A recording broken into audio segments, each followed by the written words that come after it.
बिस्मिल्लाहिर्रहमानिर्रहीम। अस्सलाम वालेकुम students and viewers. Sir Zafar YouTube के ट्विटर चैनल से इंग्लिश ग्रामर के पीरियड में टॉपिक है हमारा आज प्रेजेंट परफेक्ट कंटिन्यूअस टेंस।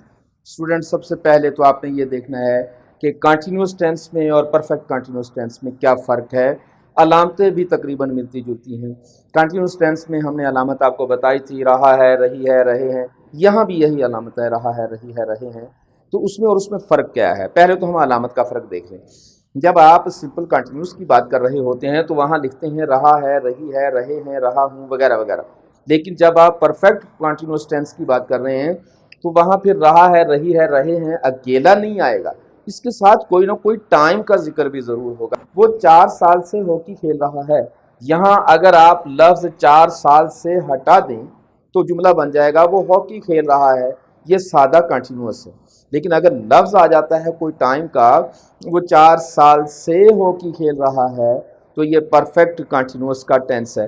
मसलन जुमला ये आ जाए, वो इस वक्त खेल रहा है। इसमें और इसमें क्या फ़र्क है, यहाँ भी 4 साल का वक्त है और यहाँ भी इस वक्त मौजूद है, तो इसमें क्या फ़र्क है। ये सादा कंटिन्यूस है और ये परफेक्ट कंटिन्यूस है। इस जुमले में फ़र्क ये है कि यहाँ हम बता रहे हैं कि एक लंबा अरसा गुजर चुका है, 4 साल एक बड़ा लंबा अरसा है, और यहाँ मौजूदा वक्त की बात हो रही है। इसके अलावा एक बड़ा सादा सा है कि जब वक्त के साथ लफ्ज़ उर्दू में से आ जाए तो वो हमेशा परफेक्ट कंटिन्यूस का होता है। वक्त तो मौजूद है लेकिन से मौजूद नहीं है, तो फिर वो आम तौर पर कंटिन्यूस सादा होता है। तो स्टूडेंट, यहाँ रहा है, रही है के साथ वक्त का जिक्र ज़रूर होगा, या फिर इस टेंस को हम एक और जगह पर भी इस्तेमाल करते हैं कि हम किसी आदत का जिक्र करते हैं। मसलन वो हॉकी खेलता रहा है, क्योंकि इस वक्त नहीं खेल रहा, आज ही नहीं खेल रहा, अरसे से खेल रहा है, खेलता ही चला रहा है। मसलन अगर कोई चोर पकड़ा जाता है तो हम कहेंगे वो चोरी कर रहा है, ये जुमला और है। हम कहेंगे कि वो तो चोरियां करता ही आया है, वो तो चोरियां करता ही रहा है, तो फिर जुमला कुछ और है, हमारी जो है आदत का इजहार है। हम कहते हैं वो सिगरेट पी रहा है, और हम कहते हैं वो सिगरेट पीता रहा है, तो फ़र्क है। पी रहा है का मतलब है कि हो सकता है एक ही वक्त में हुई हो ये बात, और पीता रहा है इसका मतलब है कि वो अरसा दराज से मुसलसल काम करता चला जा रहा है। कई दिन गुजर गए होंगे, कई हफ्ते गुजर गए होंगे, कोई मुद्दतें गुजर गई होंगी, तो एक आदत का इजहार है। सादा कंटिन्यूस में ना तो वक्त होगा ना आदत का इजहार होगा, परफेक्ट कंटिन्यूस में वक्त और आदत का इजहार शामिल होता है। मसलन वो 4 साल से हॉकी खेल रहा है, तो हम लिखेंगे he has been playing hockey. अब हमें 4 साल लगाने हैं, 4 साल से, तो यहाँ या तो सिंस लगेगा या फॉर लगेगा। हम यहाँ फॉर लगाते हैं, मैं ये बताता हूँ सिंस कहाँ लगता है, फॉर कहाँ लगेगा। हम लिखेंगे for 4 years। He has been playing hockey for 4 years। अगर हम यहाँ लिख देते हैं कि वो 10 साल से, तो हम लिखेंगे फॉर 10 years। अगर लिखते हैं 2 दिन से, तो फॉर लिखेंगे फॉर 2 days। तो जो भी लफ्ज़ होगा उसको हम यहाँ सिंस और फॉर लगाने के बाद लगाएंगे, और सिंस और फॉर का हम बाद में बताते हैं आपको। अगर जुमला ये हो जाए कि वो हॉकी खेलता रहा है, यहाँ टाइम मेंशन नहीं है, तो फिर हम इस जुमले को ऐसे ही लिखेंगे he has been playing hockey, बस फिर जुमले को यहाँ हम ड्रॉप कर देंगे, आगे नहीं बढ़ाएंगे। और स्टूडेंट, आप सबसे ज़रूरी बात जो है, स्टूडेंट आम तौर पर यहाँ सिंस और फॉर लगाते वक्त परेशान होते हैं, जो सबसे बड़ा झगड़ा है इसका। याद रखिएगा स्टूडेंट, बड़ा सादा सा फार्मूला है इसका। आप जिस जगह पर सिंस और फॉर लगाना चाहते हैं, उसके बाद वाला जो नाउन है, उसके बाद वाला जो लफ्ज़ है, उसको चेक करें। दुनिया में कुछ लफ्ज़ ऐसे होते हैं जो प्लूरलेबल हैं, और कुछ अल्फाज ऐसे हैं जो प्लूरलेबल नहीं हैं। हर वो लफ्ज़ जिसको प्लूरल फॉर्म में लिया जा सकता हो, उसके साथ हम लफ्ज़ फॉर लिखेंगे।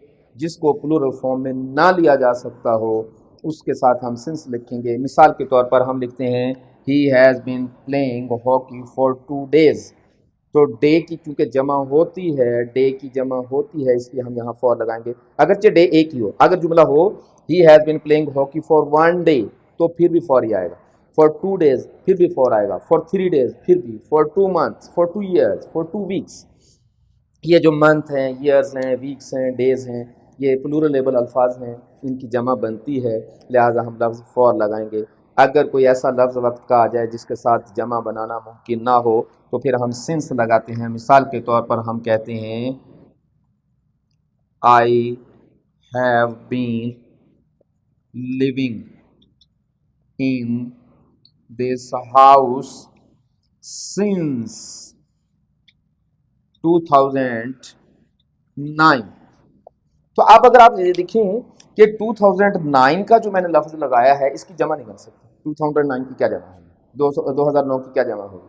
اسی طریقے سے چائلڈ ہوڈ اس کی جمع نہیں بنتی، سنس آئے گا. اسی طریقے سے سیٹرڈے اس کی جمع نہیں بنتی، سنس آئے گا. اسی طریقے سے وہ تمام الفاظ جن کی جمع نہیں بنتی، پلوریبل نہیں ہیں، ان کے ساتھ سنس آتا ہے. مثال کے طور پر جتنا بھی سنڈے، منڈے، ٹیوزڈے، یہ الفاظ ہیں، ان کی جمع نہیں ہوتی. اسی طریقے سے 2009، 2010، 2011 ان کی جمع نہیں بنتی. چائلڈ ہوڈ اس کی جمع نہیں بنتی. تو اس طرح جو بھی الفاظ جن کی جمع ممکن نہیں ہے ان کے ساتھ ہم لفظ سنس لگائیں گے، ادروائز ہم لفظ فور لگائیں گے. اور اگر آپ ان جملے کو نیگیٹو کرنا چاہیں تو وہی فارمولہ جو بار بار آپ کو بتایا جا رہا ہے، ورب کی، ہیلپنگ ورب کی جو پہلی شیپ ہے، جو پہلا ہیلپنگ ورب ہے اس کے فوراً بعد ناٹ لگا دیں.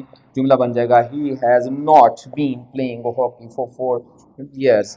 تو یہاں ہم ناٹ یہاں لگا دیں گے. I have not been living in this house since 2009. اور اگر آپ اس کو سوالیہ بنانا چاہتے ہیں تو وہی کام ہیز کو اٹھا کر پہلے لے جائیں. جملہ بن جائے گا ہمارا ہیز ہی بین پلینگ، آگے وہی سارے کا سارا. اور یہاں بن جائے گا ہمارے پاس have I been living in this house. اور یوں ہمارا جملہ جو ہے وہ کمپلیٹ ہو جائے گا. نیگیٹو کرنے کے لیے پہلے ہیلپنگ ورب کے بعد ناٹ، سوالیہ بنانے کے لیے پہلا ہیلپنگ ورب آغاز میں لے جائیں اور آخر پر سائن دے دیں آپ اس کی. تو یہ تھی ہماری آج کی چھوٹی سی ویڈیو. امید کرتے ہیں کہ ہماری ویڈیوز سے آپ کو سیکھنے کا موقع مل رہا ہوگا. اپنے کمنٹس ہم تک ضرور بھیجا کریں، فیڈ بیک ضرور دیں ہمیں. تو اسٹوڈنٹ اپنا خیال رکھیے گا. حاضر ہوں گے انشاءاللہ اگلی ویڈیو کے ساتھ. ہماری ویڈیو کو سبسکرائب کیا کریں، شیئر کیا کریں، لائک کیا کریں اور بیل کا بٹن ضرور پریس کر دیا کریں. ہماری ویڈیوز آپ تک پہنچتی رہیں گی. حاضر ہوں گے اگلی ویڈیو تک، تب تک اپنا خیال رکھیے گا. اللہ آپ کا حامی و ناصر.